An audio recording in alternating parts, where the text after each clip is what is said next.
Hi viewers, welcome to our channel. ప్రస్తుతం మనతో పాటు ప్రముఖ సోషల్ యాక్టివిస్ట్ కృష్ణ కుమార్ గారు ఉన్నారు. వారితో ఒకసారి మాట్లాడదాం. నమస్కారం మేడం. నమస్కారం. మేడం, హీరోయిన్ నయనతార గారు అండ్ హీరో ధనుష్ గారు వీళ్ళిద్దరి మధ్య ఒక వివాదం అయితే నడుస్తుంది మేడం. ఇవాళే నయనతార గారు ఒక పెద్ద లెటర్ రాశారు. అంటే ధనుష్ గారిని విమర్శిస్తూ కూడా ఏదో సంబంధించిన మూవీకి, డాక్యుమెంటరీకి సంబంధించిన ఇష్యూకి సంబంధించి అంటే ఇంత దిగజారుతనమా ఇదని క్యారెక్టర్ అంటూ ధనుష్ గారిని విమర్శించడం ఇప్పుడు సోషల్ మీడియా వ్యాప్తంగా చర్చనీయాంశంగా మారింది. ఒక పెద్ద హీరోయిన్ పెద్ద హీరోయిన్ మధ్య ఈ గొడవలు ఏంటి అని చెప్పేసి ఒక బండారం అయితే బయటపడింది. ఏం చెప్తారు మేడం ఈ ఇష్యూ గురించి? ఏం తప్పు జరిగింది? ఎవరి వైపు మిస్టేక్ ఉంది? మీరేం చెప్తారు మేడం? పెద్ద హీరోలు అంటే బ్లాక్ బస్టర్ అయిన హిట్ అయిన సినిమాలు బట్టి పెద్ద హీరో అంటారు. నా దృష్టిలో పెద్ద హీరో అంటే పెద్ద మనసు ఉన్నవాడు పెద్ద హీరో. అవును మేడం. అంతేగాని కలెక్షన్స్, బ్లాక్ బస్టర్స్, పాన్ ఇండియాలు ఇవి నా దృష్టిలో పెద్ద హీరో కాదు. ఓకే. అతను ధనుష్ చాలా పొరపాటు చేశాడు ఈ విషయంలో. ఎప్పుడో పాత రోజుల్లో, ఇప్పుడు నయనతార హస్బెండ్ విఘ్నేష్ శివన్ డైరెక్టర్గా, ఈమె హీరోయిన్గా ఒక సినిమా చేశారు. ధనుష్ ప్రొడ్యూసర్ ఆ సినిమాకి. అంటే సర్వ హక్కులు ఆయనకు ఉంటాయి, ఎవరు కాదనట్లేదు. అయితే ఈ మధ్య కాలం, అది ఎప్పుడో 10 సంవత్సరాల క్రితం వచ్చింది, అయిపోయింది. తర్వాత ఆమె ఇంకొన్ని సినిమాలు చేసింది, పెళ్లి చేసుకుంది, పిల్లల్ని కంది, అయిపోయింది. అయితే ఇప్పుడు వచ్చిన వివాదం ఏంటంటే 2 సంవత్సరాల నుంచి నడుస్తుందంట ఇది. ఈరోజే ప్రపంచానికి తెలిసింది. ఏంటంటే ఆమె నెట్ఫ్లిక్స్లో ఆమె ఆమె బయోగ్రఫీ కావచ్చు, సినిమా కెరీర్ గురించి కావచ్చు, ఆ రెండింటికి సంబంధించి ఒక డాక్యుమెంటరీ తీస్తున్నారు నెట్ఫ్లిక్స్ వాళ్ళు. అయితే అప్పటి నుంచి ఆ డాక్యుమెంట్ తయారవుతూ ఉంది. అయితే ఈ 2 సంవత్సరాల నుంచి ఈవిడ ఏమడుగుతుందంటే, ఈమె అతని సినిమాలో నటించిన సినిమాలోని ఒక క్లిప్పింగ్ కావాలని అడిగింది. అంటే ఒక పాటను వేసుకుంటాం, దాంట్లో ఆ పాట చాలా ఇంపార్టెంట్, అది నా కెరీర్కి మంచి ఊపునిచ్చింది అని చెప్పి ఆమె అడుగుతుంది. ఓకే. అడుగుతుంటే ఆమెకు మంచి అయ్యేది నేను ఎందుకు చేయాలి? ఇప్పుడు ఆమె డాక్యుమెంటరీ తీసుకుంటే నేను ఎందుకు ఇవ్వాలి? ఇది ధనుష్ ఉద్దేశం. ఇవ్వనన్నాడు.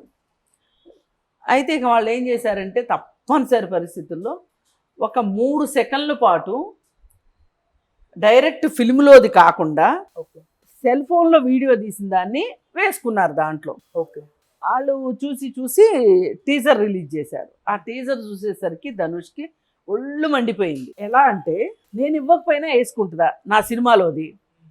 కాపీరైట్ చట్టం కింద నాకు 10 కోట్లు నష్టపరిహారం కట్టాలి. 10 కోట్లు 3 సెకండ్ల దానికి 10 కోట్లు. ఏదేమైనా ధనుష్ యొక్క అవకాశవాదము, స్వార్థము, పరిపక్వత లేని మనస్తత్వము, ఇవన్నీ తేటతెల్లం అవుతున్నాయి ఈ సందర్భంగా. అతనికి నిజమైన పరిపక్వత, నిజమైన కుటుంబ ప్రేమ, అభిమానం అవి ఏమైనా ఉండుంటే గనక ఏదైతే ఆ 3 సెకండ్స్ వేసిన దానికి సంబంధించి కేసేసాడో, అసలు ఆ కేసే వేసేవాడు కాదు. కేసేసాక పోరాడాలనిపిస్తుంది. కానీ మధ్యలో విత్డ్రా అయ్యే వాళ్ళు కూడా ఉంటారు, అది వేరే విషయం.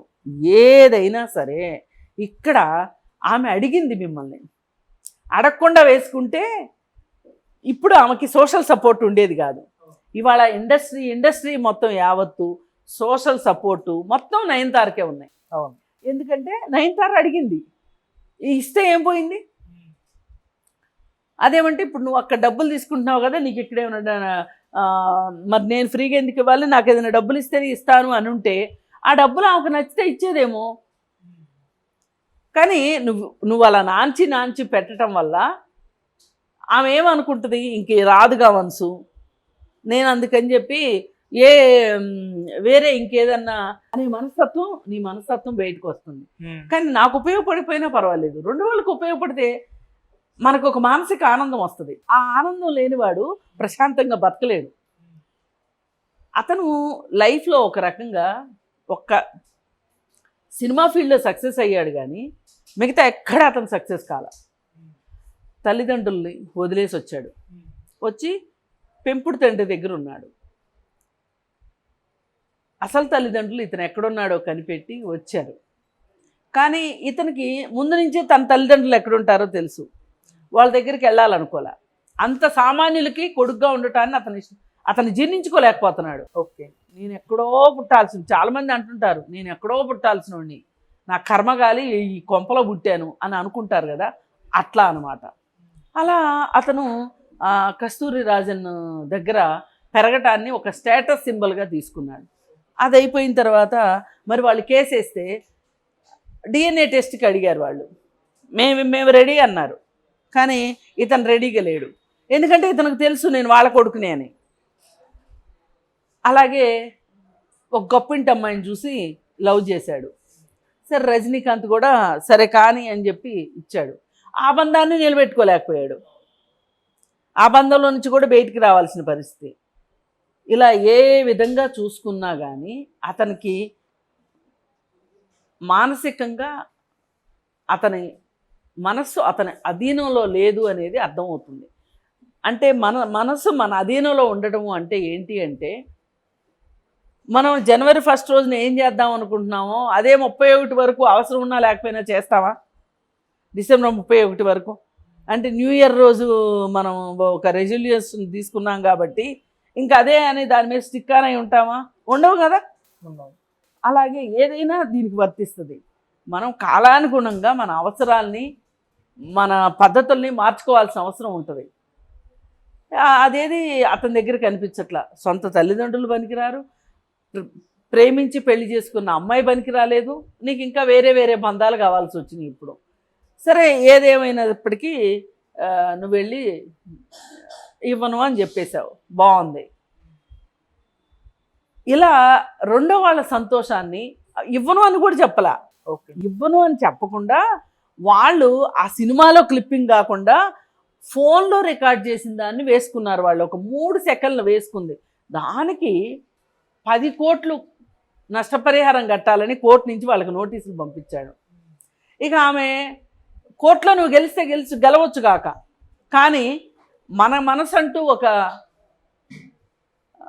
కోర్టు ఉంటుంది, దానిలో నువ్వు ఎప్పుడు ఓడిపోతావు అని చెప్పి ఆ అమ్మాయి అనటం జరిగింది.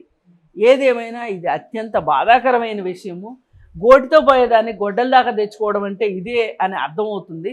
ఈ సందర్భంగా అనవసరంగా అల్లరిపాలు అయ్యింది ఎవరు అంటే ధనుషే. Right madam. ఇప్పుడు ఆవిడ అది లేకుండా కూడా డాక్యుమెంటరీ అయిపోతుంది. అవును. కానీ తన భయం ఏంటంటే అది ఉంటే ఇంకొంచెం ఎక్కువ కలెక్షన్ వస్తుంది కదా అని. సరే ఆమెకి కలెక్షన్ రావాలి, తన నెట్ఫ్లిక్స్లో ఎక్కువ డబ్బులు రావాలనుకోవటం తప్పులేదు. కానీ ఆమెని ఎంత డబ్బులు అని చెప్తే అంత డబ్బులు ఆమె ఇప్పుడు నువ్వు వేసినట్టు నష్టపరిహారం వేసినట్టు 10 కోట్లు కాకపోయినా 3 సెకండ్లకి 3 కోట్లను. అవును, తప్పులేదు కదా. అది ఎప్పుడో తీసిన సినిమా కూడా కదా. సరే మనం ఎంత చెప్పుకున్నా కానీ ఎంత ఉతికినా ఎలుకతోక నలిపే అన్నట్లు కొంతమంది బుద్ధుల గురించి మనం ఎంత మాట్లాడుకున్నా వాళ్ళ బుద్ధి మారదు, వాళ్ళ మనస్తత్వం మారదు. దానికి పూర్తి